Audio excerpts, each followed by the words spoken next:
Good morning, good evening, good afternoon, wherever you're listening to me. I would like to say welcome. In Japanese, we say yokoso. In Swahili, we say jambo. And this is Brother, the Face of Inspiration, the podcast. I am your host and creator of this project, Darrell Morgan. And for those of you just tuning in, this is a platform where we talk about and provide support for mental health related issues and ways to kind of improve on your wellness journey in your life. So, like I said, my name is Darrell. I'm the creator of this project, and this is episode 16, Finding Hope: How Resilience Can Help in Depressive Episodes. And This is probably the most vulnerable that I'm going to be or have been um, so far with this project. And It just kind of came as life came, per se, as life has been happening. I want to say maybe about 2 or 3 weeks ago, I was talking to a friend at work and explaining to him, what the project was, and we're reviewing some business things that I'm working on. The logistical side that I really dislike doing because I'm such a creative. So I don't want to be in a position where I'm learning all of these other things. Like, I just want to be aware of these processes, understand what processes apply to this project specifically, and just have someone else kind of come in and do that work, right? I don't want to be a one-man show with this. I've been doing that for quite some time. And I told him very honestly, I said the hardest thing about consistency with this project is the vulnerability piece, right? Because this is it's a lived experience for me, and it's a living experience for me because I am someone living with depression. I'm someone living with a diagnosis. I'm someone living in an experience of depressive episodes. And, no one wants to see somebody down all the time, or, not in their best headspace, or, um, just really talking from a negative place. I think nobody wants to really be around Debbie Downers all the time. But he challenged me and said, well, maybe that's what people need to see.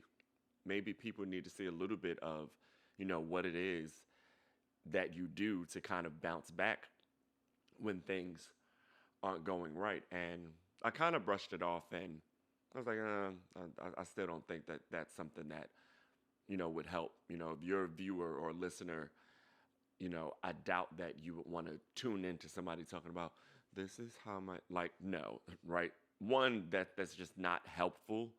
This platform is meant to help people. Two, is really not me. But three, there is healing in being vulnerable. And I think for black men in particular, that's our biggest struggle, the vulnerability piece. And I've talked about this before, but it's different when you're being vulnerable with your close circle. This is my life, right? And I'm not doing this for likes or anything. This is my life and how I exist, where exist with my thoughts, with my feelings, with my emotions, my doubts, and all of those things. And I don't want that put on a pedestal to be meticulously taken apart, right? So that's a different type of vulnerability. And for those that are very transparent and open about their day to day being with everything, kudos to you. That's just not me. That's just not my story. But This week in particular has kind of proven his statement um, to a degree somewhat right. And This last week, it's been really rough. I'm getting over a stomach bug, just not in my best physical health, which has impacted my mental and vice versa. We've had this conversation about this before, how the two coincide with one another. They are together. They're not separate. Health is health, physical and mental. And what I'm finding is that, despite all of the things that I'm helping people with, I'm still a work in project. I'm still a work in progress, excuse me. So I want to make sure at all times that I'm taking the time to take care of me before I try to take care of someone else. But this word of resilience kept coming to me, especially over the last, I want to say 2 or 3 days, because like I said, I haven't really been feeling well. And so, what is resilience? And I know normally I have like um, questions to kind of engage in topics, but I'm just going to shoot off the brain. I'm just reading off of my card that I designed. So, brother, now I feel like a real talk show host because I have like my little cue cards. But what is resilience? And it's the ability to recover. That word just wow. The ability to recover, change after misfortune. Right? Am I reading that right?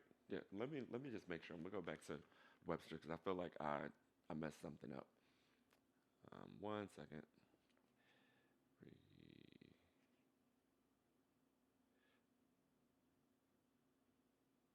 Yeah. So it's the ability to recover from or adjust. That's what I missed. The ability to recover from or adjust to change or misfortune. And here I am, like I said, these last 3 or 4 days, if not longer, just kind of on this wave, having highs, having lows, having highs, having lows, having highs, having lows. And not in a space of wanting to harm myself or harming others. So that's something to be celebrated. But more so in a space of the racing thoughts, the self doubt, the negative reflections, not feeling I belong in certain spaces. Imposter syndrome has been strong these last few days, and I don't know why. Like, I really can't pinpoint the why. But the good thing is there's a sense of awareness there, right? I know that, hey, I'm not in the best headspace, can't figure out the why, but how can I be resilient enough to get up out of this? And I was just watching Pose. Pose always gets me to cry and to really just kind of release, you know, that stress up off of me. And Billy Porter's character, pray tell, was having a reflective moment after this is on the episode where Candy was murdered. Um, he had a reflective moment of him feeling like, his life is bigger than him. He is here to serve a purpose and he is obligated to fulfilling that purpose, which is why he is still alive. He's having a conversation with Blanca in the kitchen because he's finally taking, at the time, medicine given to people who are HIV positive, ATZ. Um, so he's really battling this process of, I'm here for a reason and I need to figure out what that reason is. And if this pill, as toxic as it was to people during that time frame, can help me, a little bit with my life, extend my longevity by by that token, by that gift, I'm obligated to do better. And I cried. I really cried because it's it's one thing when you feel like you know it all, right? It's another thing when you're still trying to piece it together. You're still trying to figure out what's your next level, what's your next plateau. What is the lesson that I need to learn in this space now because there's so much hardship happening, right? Going back to trying to understand the why. How do I know how to overcome something if I don't know why I'm going through it in the first place? And last night I was watching TD Jakes, and his subject was uh, I'm gonna mess it up. I feel like it was walking me through. Now I'm not a Bible scripture person, so I'm not gonna remember the exact scripture. I should have wrote it down, but I do apologize. Um, but he was basically just talking about so many obstacles around. so many things, stretching us out and spreading us thin. But God is always there to walk you through it.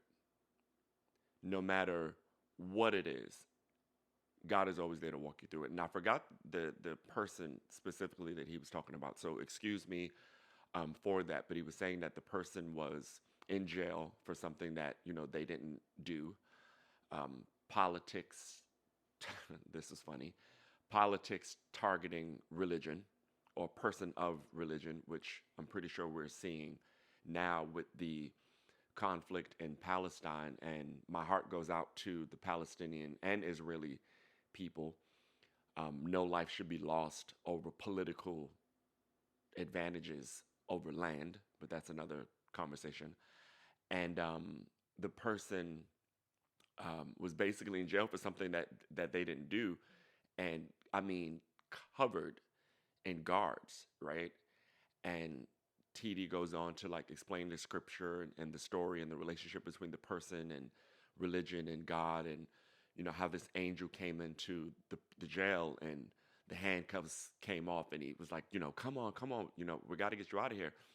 But the resilience in recovering for me was present in both stories. So I'm literally looking at material to uplift me out of what I'm currently feeling, right? Because I know I'm a resilient person, but through depressive episodes, resilience is so like far right field. Like it's so far because the only thing you really have are those thoughts, are those feelings of the now. What it is that I'm feeling now that is affecting me so much. And seeing Pratel, say I'm obligated, it was just the words that I needed to just kind of get up, just to get up. And with depression, especially severe depression, that's step number one. That's step number one, to just get up.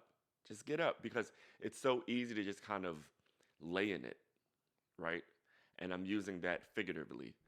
Laying in the bed, laying in the emotions, laying on the couch, in the back of the car, wherever you are, you know, just laying in it. And going back to TD Jakes, he said that God's answer in turmoil was sleep and just kind of resting. Your world can be in chaos, pure, utter chaos. But where is your peace? Now, I'm not saying that you can only get peace when you sleep. I think that was a figurative speech. I could be wrong. This is my interpretation of how I felt the message. Um, but I know my depression is triggered when I'm not getting sleep. So it resonated with me on a different level. But where is your peace? And I think when we find how important that is, that's where our resilience lies, and it's the motivator to get up. And this may sound repetitive because I know I've talked about peace plenty of times before, but it's so important. It's so important. It is so, so, so important. Like, I cannot stress it enough. It is probably one of the most undervalued and undersought after things ever. Like, we chase happiness, we chase money, we chase wealth. But what is peace? What is peace? But going back to the recovery part, and like I said, the last few days have just been these episodes of highs and lows. But what it really is a map of my resilience. I'm able to stand up one day and be good and be productive and get things done, and then maybe a few hours later start to plummet. But instantly something can snap and I can recover and start to have that climb. And this is life. This is life. You're not always going to have good days. You're not always going to have bad days, but emotions come and go. These episodes come and go. And I'm so thankful to understand that and embrace that as I go through it. So, what I've been doing to kind of recover, to explore my resilience is one, be empowered. Be empowered. If you are in a depressive episode, find something to connect with that motivates you to want to get up, right? For some, it may be religion. Like I said, I watched a T.D. Jakes sermon the other night that was really powerful to me. And then today, just to be watching Pose and hearing Billy's character talk about what he wanted to do because he felt he had to, because he was given the opportunity to live when so many people around him were dying, right, or being killed, or just not being able to exist anymore, right?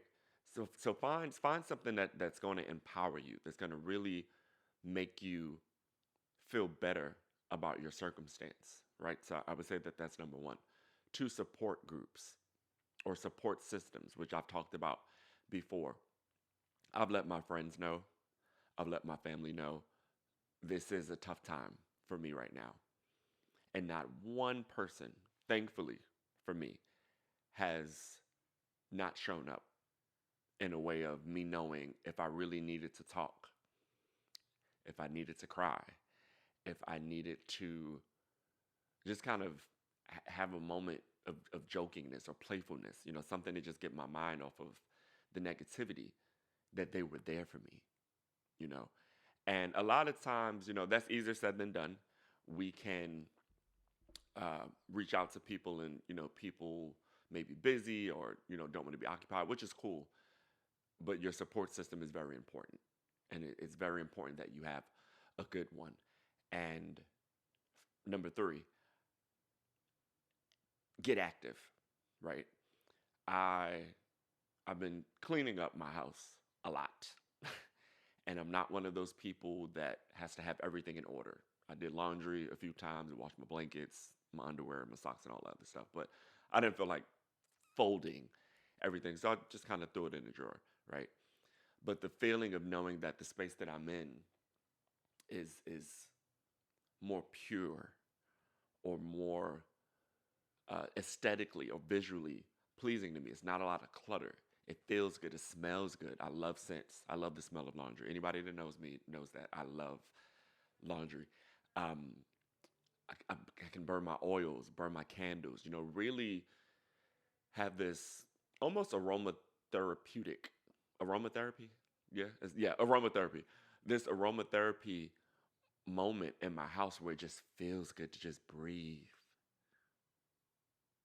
Yeah, have you ever just had a second where you just appreciated the fresh air that you're getting? I love driving with my window down because that air is just like I'm alive, I'm here. I'm going somewhere. I'm doing something. Something is happening. There's there's so much beauty in that, right? And that's life. Things do get better. Things do get better. And you have to really dig deep or have people just kind of have their hands on your back to just kind of tap you through to just keep going, because sometimes it is hard being your own cheerleader. Sometimes it is hard being your own, support system. You're doing this all by yourself. And sometimes we just need that extra nudge to get us going. But this was new territory for me because I know that I'm not in the best headspace. I feel it. I'm physically not well right now either. But the power of recovery and the power of resilience through depressive episodes can help. They can. So, again, be empowered, whether that be through faith, through um, role models in your life. Like I said, I'm reflecting back to Pray Tell, who's not a real person, but a character from a show. support systems, and getting active. Those are my three ways that I've been resilient through this last week. And to be honest, all of 2023 has been pretty shitty for me. I'm gonna just be very, very transparent. It's been rough. It's been very, very rough, and I have to kind of look at where I am. And this is, I prayed to be where I am today years ago, and now it's like you're here, and it's okay. You're here, and it's tough, and it's okay because you have everything in you to get better, to do better, and to push forward. And if you don't have everything in you yet to get better, you will, because you owe it to yourself. And it is your gift, it is your obligation to fight for what you want, be resilient, and recover. So, thank you guys for tuning in.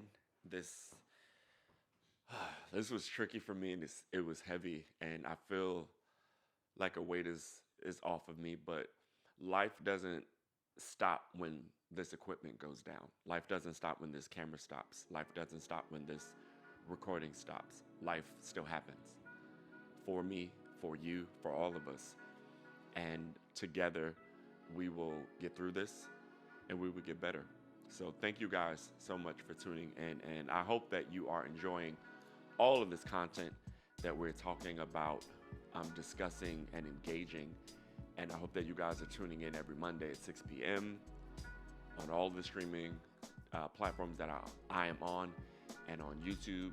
Please make sure you subscribe, like, comment, share this content as well, and let's engage in dialogue. And it was such a pleasure doing this, and I hope that this helps someone in need dealing with what I've been dealing with for quite some time. And yeah, man, we're gonna rock out, and we're gonna be okay. So this is Brother, the Face of Inspiration, the podcast. I'm your host and creator, Darrell, and we will continue to create dialogue, to create healing spaces, and to create community.